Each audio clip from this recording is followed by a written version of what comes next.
Hello, I'm Mark, I'm Casey. and today we're going to talk about Cybertruck, some updates, and some questions. But first, let's roll that title.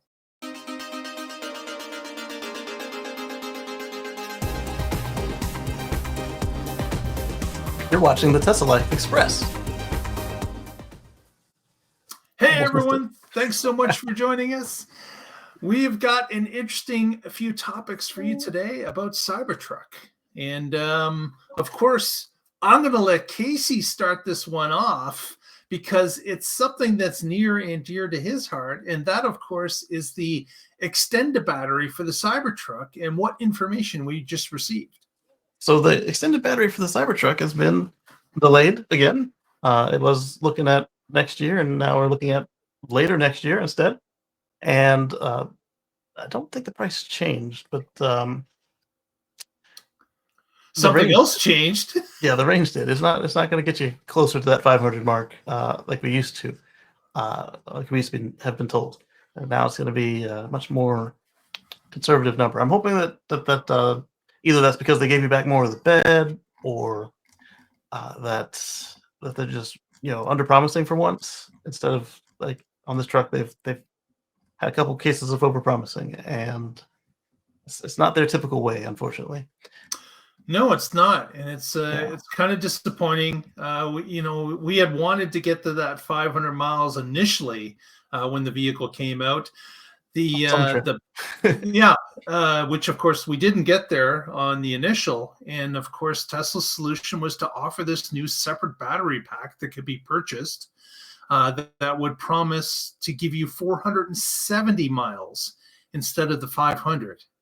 Well, this new update has now said that they're downgrading a little bit further down to 445 miles from the 470 promise. So another 25 miles off the top. And another 6 months or so in time frame that's been pushed onto this. Yeah. So some people have put in, of course, a $2,000 deposit, non-refundable, that they put in to reserve this. They get it, yeah. And of course, these people are looking for this battery pack to help them with towing, giving the vehicle an extended range when it's pulling a heavy load, because we know that from our own tests, from Casey's tests, that the vehicle's going to lose 50% of its range depending on the trailer you're pulling and the weight you're pulling. Definitely.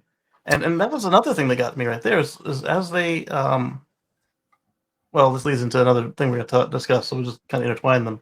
But the range on the foundation and non-foundation, there's a discrepancy, and not just big wheels versus small wheels. Like I was playing around with taking the core package and putting it on the Cyber Beast and putting it on the foundation series, and with and without.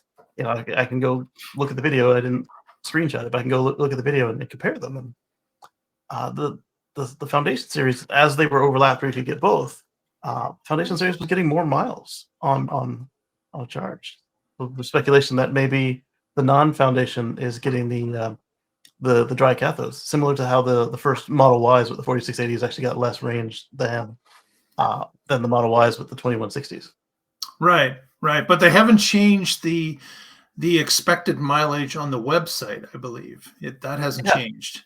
Oh, maybe not on the sales page, but on the configure your car. Right. So it becomes a question of whether or not with this, of course, the foundation series stopped after 11 months of sales. And now this new non-foundation vehicle is now available, $20,000 cheaper. It's available in both the dual motor and the tri-motor as well. But there are a number of things that are missing. For example, the standard truck offering comes with street tires. So you're going to get a little bit better mileage with the street tires as opposed to the big mudder tires that came with the foundation series. But the foundation with the all seasons got more range than the one now. Somehow. So yeah, there are some changes obviously that's happened in order for that to happen, because typically if you take the mud tires off, you put on the street tires, they were getting more mileage. Why would that not be the same when you switch to the non-foundation vehicle? Right. Yeah. So there's definitely something going on. Oh, and not just between foundation and non-foundation. The Cyber Beast and the stock truck right now, the dual motor, they're closer together. Like this, like if you take off the all terrains and put on the street tires on the config, they're not that separate anymore, which is interesting. But if you leave them with both with the all terrains, then there's a little bit more separation. It's like, okay, so this is something in between what you were selling before, and then this is something else entirely altogether. If you get it with the street tires, weird. Yeah, so there's a number of things in play here. Another piece of information that's come from the Cybertruck news is that Tesla now is allowing you to move FSD from a previous car now Yes, to your just came out. Cybertruck. Yeah. Just happened. Yeah. Yeah. So that's something that's changed again. And again, is that a game stopper? There nothing has been mentioned about, for example, the $7,500 credit for the federal credit, except for business. They qualify for $7,500 in business credit. Right, but as a personal purchase, yeah, nothing's been said. Yeah, so we're working on it. It's just silence. And I got to believe that you out there that are waiting for the Cybertruck to come down in price, which it just has, maybe you're waiting for it to come down a little bit more. Maybe you're waiting to hear about that $7,500 before you put your order in as a federal credit as to whether or not you're going to qualify or if it will never qualify. Those are things that I would be thinking about if I had a truck on order or was about to order one. As to whether or not you wouldn't want to necessarily order one this week. And just like we found out about the transfer of FSD that happened overnight, all of a sudden there's $7,500 available from the government tomorrow night. So exactly. But that's part of it. There's when you see this thing just in spitting distance, it qualifies, except for not being on the list. Everything else it needs qualifies to take the money off, and that makes it then actually a savings, because right now it's actually not. I think it was like $2,000 to $3,000 difference between the Cyber Beast and the not Cyber Beast, sorry, the Foundation and the non-Foundation. If you don't get your tax credit, and so it's like, man, I waited, and now it still costs practically the same thing, except that now I got to pay for internet for life and FSD, but I think FSD kind of, if you count FSD, is already in there, so still about $2,000 difference. But if it was $7,000, like $9,000 difference, $9,500 between $7,500 and the two, that's a whole other trim right there, and that's probably what a lot of people are waiting for.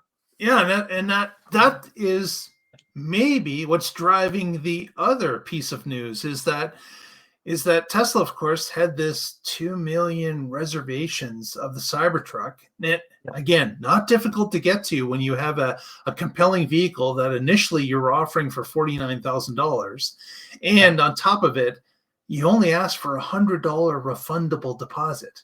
So we had a lot of people out there that were putting in multiple orders for every variant, just depending on what was coming out first, they thought they would grab. But of course, all these people were putting these reservations in at the lower price point that showed up 5 years ago. So what did you put in on our Model 3s? Was it the grand? No, $2,000. $2,000. Oh, wow. I forgot. Yeah. So, when you say it's $100 deposit and it's completely refundable, you had a lot of fake orders, really. Like, let's face it, there's a lot of people in there that were they just put it down there $100 to say, I've got a reservation. That's was the guy with what, 50 of them? Yeah, exactly. So there's that kind of thing was going on. So here's Tesla with 2 million of these reservations. They go through the Foundation series, and these are serious people that are willing to put up an extra $20,000 or so to have the first trucks. Yes. and get those extra bonuses that they feel are worth that extra 20 grand. And you go through that group, and it's fairly successful. We have a number of trucks that became the third best-selling EV in the U.S. just based on those 11 months. Yeah. And now you start to send out the bulk of invites, and these are the people that have signed up for the regular truck. But now the regular truck is minimum $80,000. So you've got this group that maybe was thinking I'd get involved with this at $40,000, but now it's double that. A lot of people are bailing on this stuff. Well, we knew the 40 was going to be late because that's just the way Tesla works. Except for when they said they were going to do it first for some reason. No, they said they were going to do Cybertruck first, and that spooked me because I was like, man, you told me it was going to be last. And that's why maybe people put in 3 orders, right? To hold the spot. Get the right spot in line, yeah. Exactly. So you've got all these invitations going out to get people to order, and we hear about a week, no, maybe a little bit more than a week, 2 weeks later, we hear that all of a sudden you don't need a reservation to order the truck. Right, yeah, that lasted about 3 weeks that you had to get your email to get the regular one. Yep. And you've got a number of people out there that are getting this reservation request to do their order. They put the reservation in 2 or 3 months ago. They weren't even at the beginning. These are people at the end of the list, apparently, end of the list. And they're getting notifications to put in their order. And delivery dates are October, November. Yes. Right on the website as of today. Yes.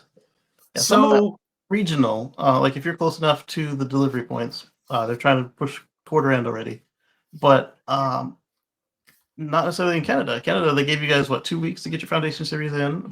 They've finally issued some VINs, and are you guys able to order the regular one? Nope, not yet. Okay.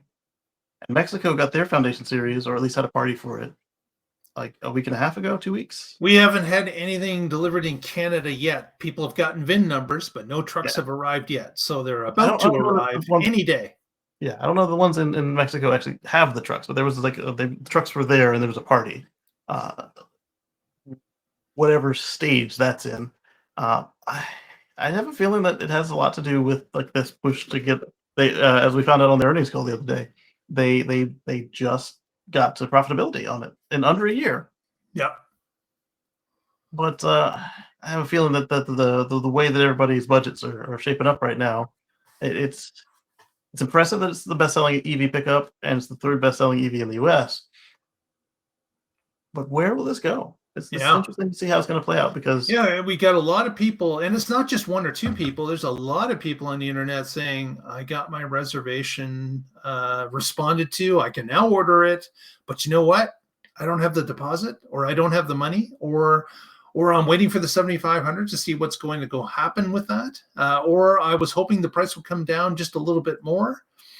There's many things that people are not ordering yet. And of course, that's pushing Tesla to open the floodgates up even wider to get to more people. They're trying to find those customers that are willing to spend $80,000 right now. And at this point, for one just yet. And at this point, they're now offering it on the website that anyone can order the truck now. You don't need a reservation anymore. You just need to go to the website, fill out the form, and submit, and it's done.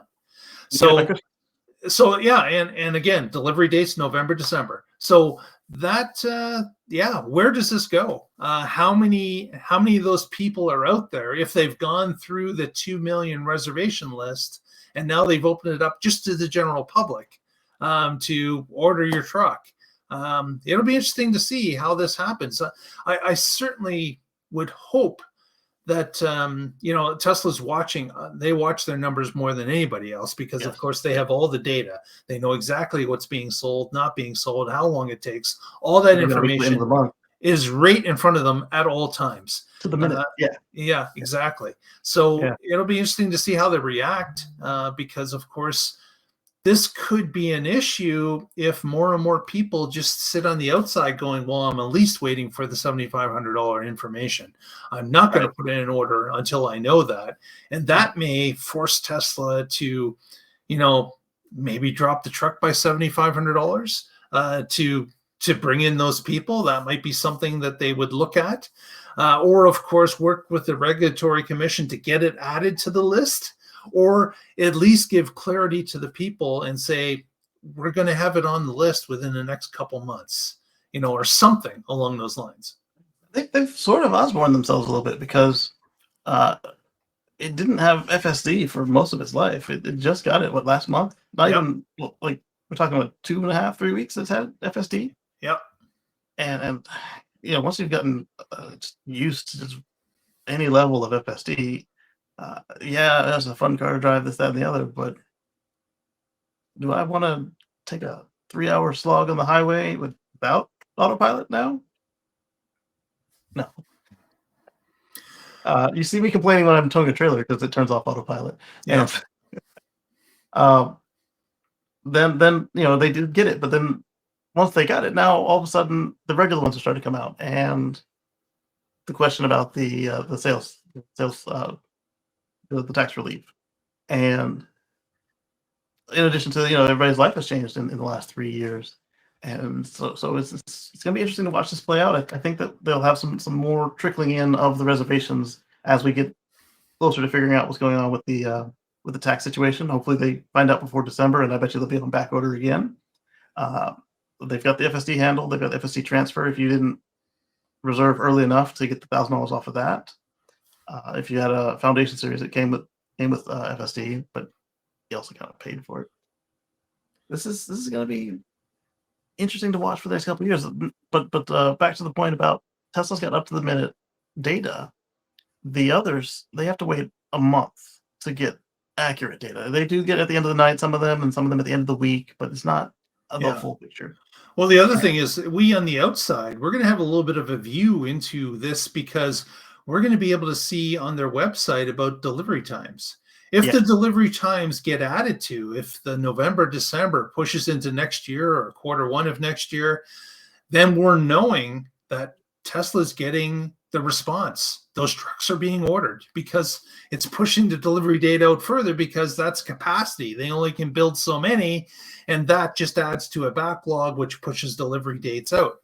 If the delivery dates remain within a couple weeks of the present day and time, then we also know that they're not getting enough to get to their capacity on the build of those trucks. So we're going to have a little bit of an idea to see what's going on based on the website and what they publicly show everyone. And through the end of the year. But then once it gets to the point where they can't deliver them in time, they're just going to snap back to where they were actually going to be rather than doing any sort of rush job. So I have a feeling it's going to look like they're going to take longer to arrive because it's just the way that they do the quarter end deliveries, even though they're not trying to do the pushes anymore.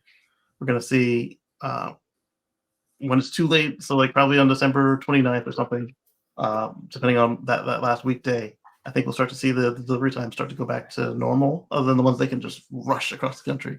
Well, like I said, we're going to be able to see that if it does change. So, but with that also comes the ability for Tesla to look at those other people's data, so they can see how many were the GMs with the gigantic battery packs, and how many were the Fords with the standard pack or the extended pack, and as much as those companies publish, and they can calibrate what they're seeing against this.